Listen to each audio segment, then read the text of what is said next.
Welcome to the Iron Self podcast, where we jump into health, fitness, mindset, and becoming the best version of yourself. Today with your hosts, Mike and Kaila Minion.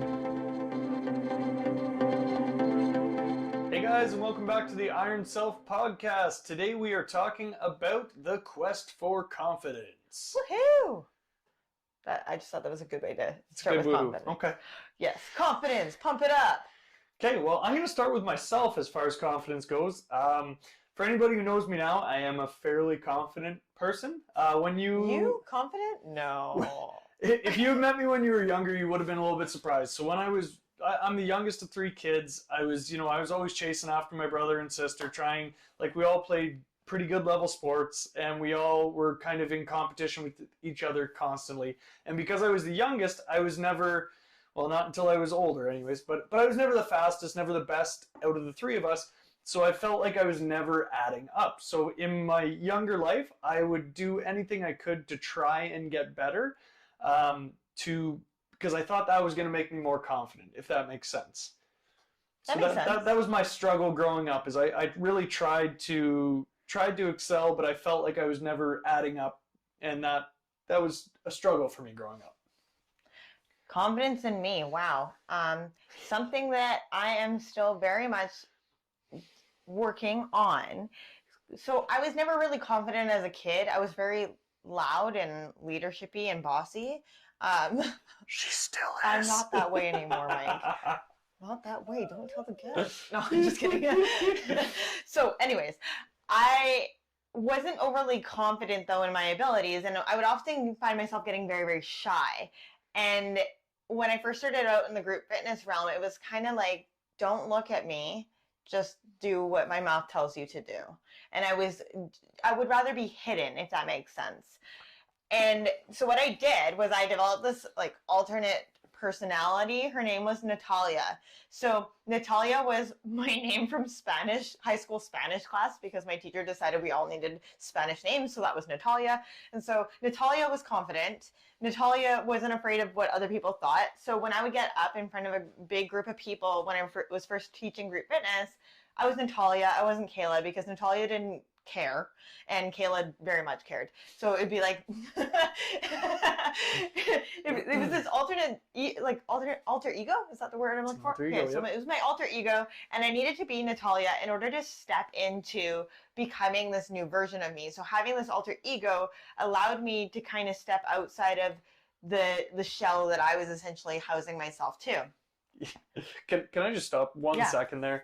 It's I love you, and it's crazy to hear that from you, because the fact that you were able to do it with an alter ego means, believe it or not, that was you the whole time. What? So, oh man, but I had no idea. This comes back to that belief in self and the ability to.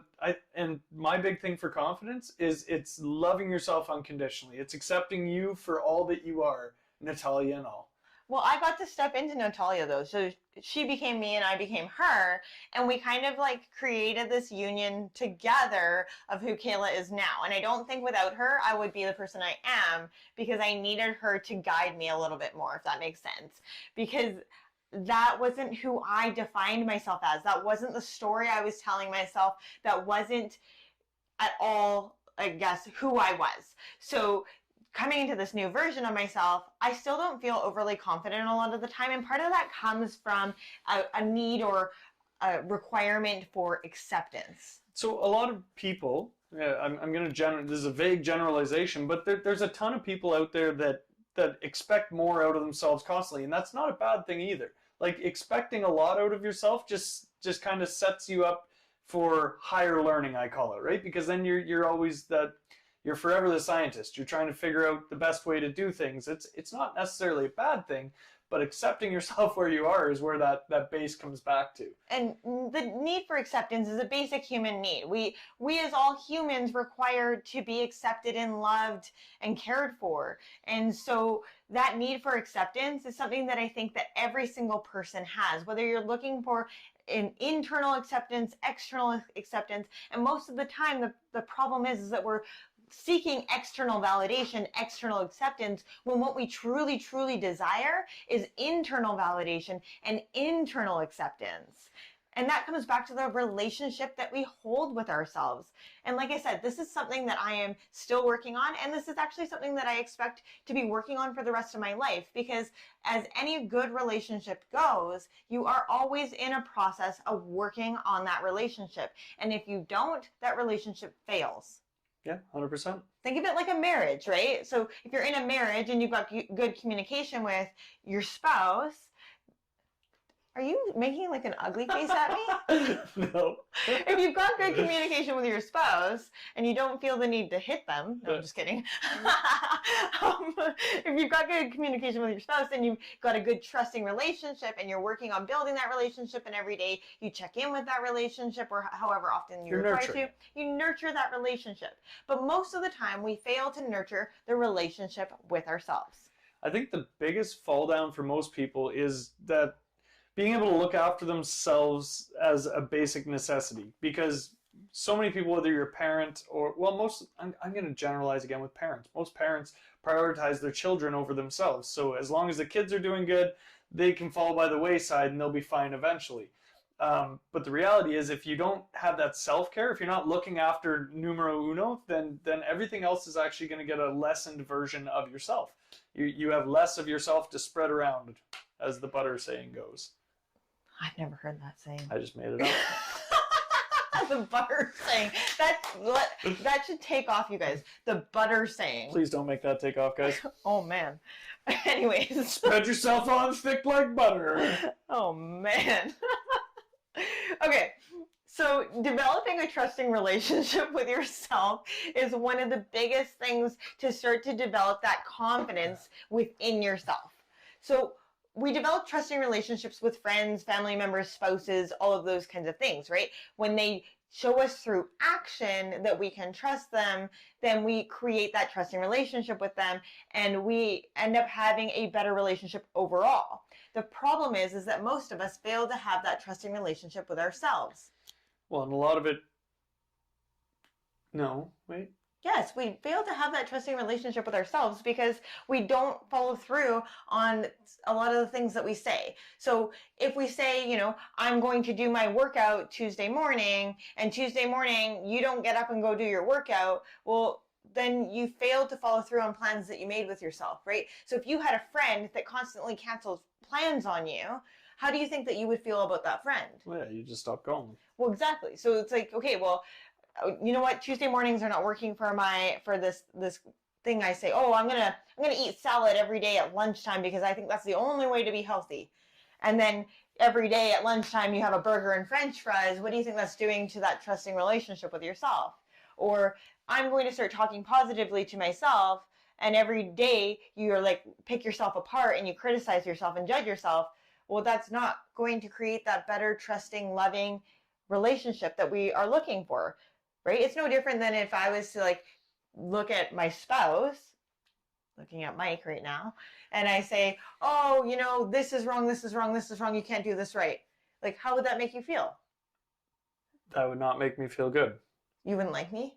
I would still like you, I'd just be mad at you. Okay, so if you were doing that to yourself, somehow, on some level, we say, yeah, you know what, that's totally acceptable. Well, we've talked about that in the past. It's that story that we tell ourselves, right? So, and I mean, confidence, like what we're talking about, is like a muscle. So if you're not practicing that actual confidence side of the world, then it's not going to get any stronger, right? Right, the actions speak louder than words. Yeah. So what actions are you taking towards stepping into this confidence and this trusting, loving relationship with yourself to help build that up, right? I mean, confidence isn't something that just falls into your lap, or that you all of a sudden achieve some sort of miracle body and you're like, I love this version. This is it. This is where confidence really resides. Well, and it's funny because a lot of people do that exactly. And they're like, I will be confident when, right? So yes. I need to put on 15 pounds of hard muscle, or I need to lose 30 pounds of fat before I'm going to feel confident. Before I accept myself. Before you're accepting yourself, right? So that comes back to, well, maybe I need to take those parameters off and start being okay with who I am now, and then starting to focus on the good things, the reasons why you do love yourself, right? So again, it comes back to that story we tell ourselves.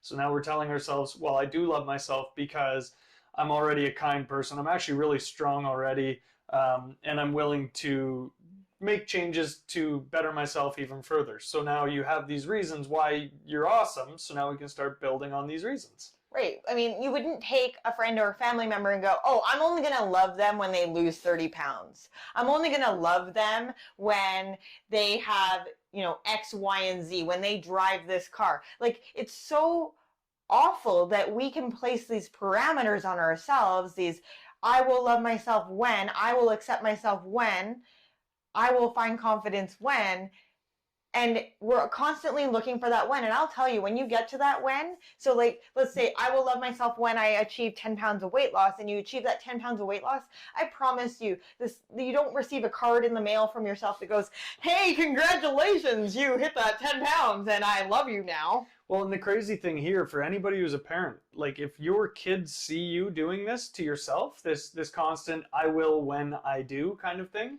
then they see that and they start to place those same beliefs around their own thoughts of themselves. So like I know our youngest daughter, she was running in a race recently and she crossed the finish line. She didn't place or anything like that, but she crossed the finish line and she was in tears. And I was like, well, what's the matter? And she's like, well, I'm sorry, I didn't win. What does it matter if you won? Like you're here, you're experiencing this, you came here to try your hardest, and you did that. We came to have fun. Right? We're here to support you. And she was worried that I was going to be upset that she didn't succeed at this high level because we place high value on our own success. So she sees that, and that was a really eye-opening moment for myself. And I was like, okay, maybe I need to take a step back and start to look at how I treat situations if this is what my 7-year-old sees. Right. And so some of that comes back to the self-talk that you have with yourself and the actions that you're taking out loud. And sometimes that self-talk comes out loud, right? I mean, I know I'm definitely guilty of mumbling under my breath sometimes. She says mumbling under her breath, but when I hear her talking to herself downstairs, it's not mumbling. It's called thinking out loud. I'm not like responding to my own questions. It's only crazy when you answer. Right? It's only crazy when you realize you're answering yourself. No. Okay, so part of this comes back to that self-talk, and some of this is going to come back to that self-compassion. So self-compassion, studies have shown that when we deploy self-criticism over self-compassion, we increase our stress hormones, that cortisol storage hormones, and we're more likely to suffer from anxiety and depression. I mean, if you are constantly berating yourself, of course that's going to make you feel stressed out. And we create that stress where? In our brain. And where do we feel it? In our body. And our entire body gets actually impacted by it. Everything from your basic cell level up gets impacted from this constant stress that you're putting on yourself.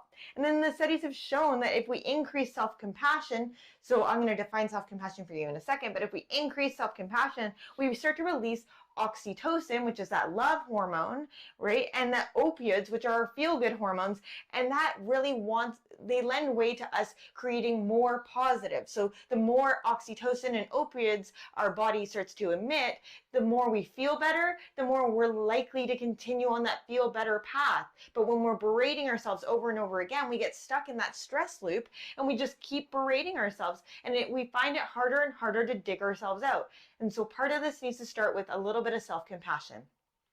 Self-compassion has 3 components: kindness, common humanity, and mindfulness. So kindness is what? Kindness is just being a good person in general. You're not just going out to backstab people. But kindness to yourself. Oh, kindness to yourself. You're not backstabbing yourself. You have positive things to say about yourself. I am an amazing person. I have a beautiful head of hair. I feel like you just lied to yourself. What's wrong with my hair? Nothing. Where it's there, it's beautiful. Okay. I agree. But that's kindness. That is kindness. Common sense of humanity. So common sense of humanity is care about the other people. You find that you are part of a greater picture. Community. So think community. Of you're not sense alone. Of community. Yes, common sense of humanity is being not alone, right? You're not isolated. You are going through this as one unit with everybody else, right? So if you are, finding yourself, knuckle deep in a pizza on a Friday night and you told yourself you weren't going to do that, you know, rather than berating yourself and, oh my God, I said I wasn't going to eat this pizza. It's like, okay, I'm eating this pizza. I'm human. I'm going to eat pizza once in a while. That's cool. But it just means that maybe tomorrow I won't eat pizza. I'm not going to eat the leftover pizza or whatever that looks like, right? Because I am human. I'm sorry. I'm not going on a diet that doesn't allow me to eat pizza. I don't know why anybody would go on a diet that doesn't allow them to eat pizza. Anyways, that's a totally different topic. And then mindfulness. So mindfulness is that observation without judgment. So this doesn't just mean that your mind is full. There's a difference between mindful and mindfulness. Yes, go ahead. So mindful is just like the constant berating of thoughts. Just a crazy amount of thoughts. There's always questioning, there's always thoughts. And then being mindful is actually the opposite of that. Being able to step back, seeing the thoughts, but just taking an objective view of them as they kind of float by, more or less. Yeah, it's kind of like if you are looking out a window and watching the cars go by on the street, right? You're just seeing them go by, you're observing them. They're not affecting you. You can see them, you can see the colors, you can see everything to do about the cars, but you're not interacting with them. So with the mindfulness, it's observation without judgment rather than that over-identification with it. So I'm going to use the pizza one because I was already on the pizza one. Love pizza. If I over-identify as, oh my goodness, I can't do this diet because I only eat pizza. I love pizza. I couldn't, like, oh, I'm so terrible for eating pizza. I need to, you know, I need to hit this goal, whatever. I'm over-identifying with it and I'm just berating myself rather than if I just stopped and go, okay, I'm aware that I'm eating pizza. I am aware that I have goals that go along with this. I also am aware that I have a requirement and a belief or a value system around that I want to eat pizza. That's really important to me. I also now see that every time I eat pizza, I'm maybe not very kind to myself. And that self-talk isn't as kind as I want it to be. I'm much kinder to myself when I eat one piece of pizza versus 2 pieces of pizza. Whatever that is, but I'm just becoming more aware of the voices in my head. Is that a way of saying it? I'm aware of the thoughts that are going through my brain more so. So kindness, common humanity, and mindfulness all come into play for self-compassion. And self-compassion looks different on each person, but it's almost being a little bit more empathetic towards yourself. Just as you would be empathetic towards a friend that would be on a similar journey, you want to find that friend inside of you. Yeah, if you are supporting a spouse or a friend and they are, say, on a weight loss journey, you're not going to berate them every time they do something. You're going to applaud them when they succeed, and you're going to be there as support when they need it. You're not going to be the person that sits there and is like, well, way to go, you did it again. You're going to be like, oh, that's okay. You know what, you had a one-off. You're going to succeed at this. We already know you're working towards this goal. You got this, right? You're not going to sit there and be like, way to go. You're going to just screw up again. Or else what kind of a support network are you if that's who you are? It's so true. And part of this confidence building and self-compassion, self-talk, trust, all comes back to self-discipline, right? When we set out on a journey, we have to have some form of discipline in place, right? You don't just raise children and just let them do whatever they want. Children need boundaries and rules, just as we need boundaries and rules when we're trying to achieve a goal, because we've never achieved that goal before. So therefore, if we don't place boundaries and rules around achieving it, we can't actually achieve it because we're not going to necessarily follow the path that we feel is going to get us to those goals, right? There's never one path to get to a goal. There's never one way to do it, but it's just you need to place boundaries and rules around your way of getting to that path. Yeah, for sure. And then that comes all back into the habits that we create for ourselves and replacing habits. Stuff that we've already talked about, but you can go back and take a look. Go back and take a look at previous episodes, right? We don't need discipline to do the things that come easily to us, to do the things that we want to do, right? I don't need discipline to eat a pizza. I don't need, discipline to sit down and watch TV. You need the discipline to not do that, right? That's where the discipline comes in. It's like, okay, well, now I need to set up these rules in my head that say, okay, well, if I'm going to go out and, because you keep talking about pizza, I'm going to go out and eat pizza with my friends. I'm going to go out so I can still socialize, but maybe I'm having one piece of pizza instead of half of a pie to my face. And maybe I'm going to have something else on the side, Yeah, pizza and salad or wings, delicious wings. That doesn't make it any healthier. You didn't say wings though, and I love Okay. wings. Anyways, that was not part of the. Anyways, the point is that we need to create that discipline, that self-discipline around the things that are hard for us, so that if it's hard to get out of bed every morning to go do a workout, and you say that this is what I'm going to do, give yourself that relationship, that discipline where I'm going to get up and do it no matter what. That follow through is where you create that trusting, loving relationship with yourself, right? It's no different than if you had a child and you said, hey, if you do that again, this is going to be your consequence, or the discipline mechanism to go along with it, and you don't follow through, that child's going to keep doing whatever it is that you told them not to do because you never followed through. Whereas if it goes back to yourself, it's like, okay, if I don't get out of bed in the morning, that means I don't do my workout. That means that I actually end up berating myself. That's my disciplinary measure, unfortunately. So I need to know that I need to take that action that's going to show myself that I can do this, even if I show up in the gym like a zombie in the morning. Well, and again, a lot of that comes back to the story you tell yourself, because if you're not getting up first thing in the morning to do your workout, there's a very good possibility that you're telling yourself, I wake up and I'm a zombie and I can't do my workouts in the morning, instead of saying to yourself, I'm going to wake up, I'm going to do my workout, I am. Going back to those I am statements from our episode on the story that you tell yourself. So I'm going to give you 2 questions today to start to do a little bit of reflection on this quest for confidence, looking at your past and looking at your future to define who you are right now. Okay, so get out a pen and paper. If you don't have a pen and paper and you're just simply listening to this episode or watching us on YouTube, please feel free to head over to our website, check out the show notes for this episode. I will have some downloadable things for you to check out on there, so if you don't have a chance to write it down. So question number 1, if you were writing a letter to your past self, what would you choose to include about who you are today, right now? I mean, I feel like that's pretty deep. Yeah, that's a thought-provoking question, right? If you could go back 10 years and talk to that person 10 years ago, knowing everything you know about your life then, and knowing everything that you know today about your life, what advice are you going to give them? How are you going to help them get further ahead faster? Yeah. What lessons did you learn about through the process, and maybe what lessons can you help them not to have to learn again? Yeah. Or learn from your mistakes, right? Question number 2, imagine you were talking to your future self. What would you say about what makes you, you? I mean, that's kind of big. It's like, okay, this is something that once you do, it's like, put it in like a time capsule and go back and read it in 10 years and go, oh my gosh, that's who I was back then. Wow.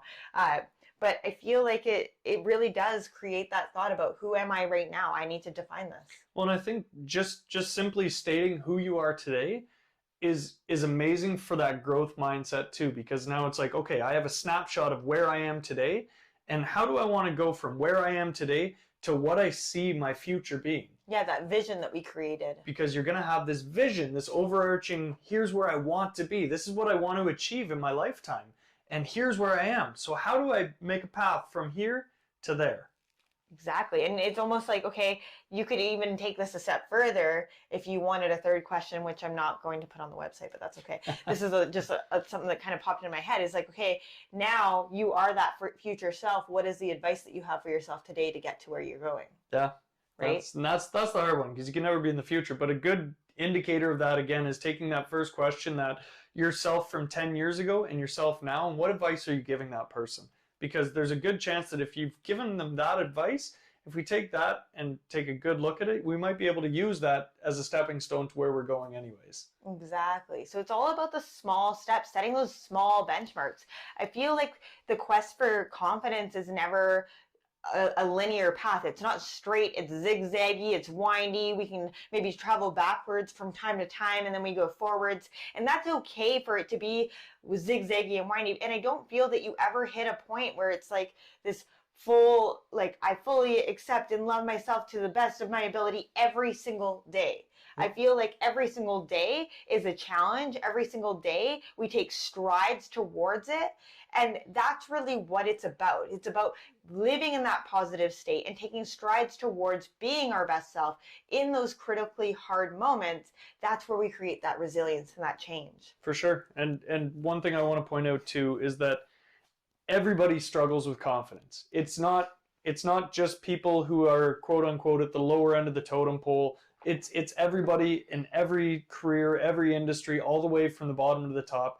There is going to be moments where people question their level of confidence. And it's not saying that they don't have confidence. It's like if you talk about Michael Jordan, if anybody who's watched The Last Dance, the guy is about as confident as you can get, but there's still doubts. There's still those thoughts inside of the head of even these high-level performing athletes where it's like, I still question some things here, whether or not I have that ability. Time and time has been proven that they do, but there's still those doubts and those thoughts. So it's completely human, it's completely natural for this to be a lifelong journey.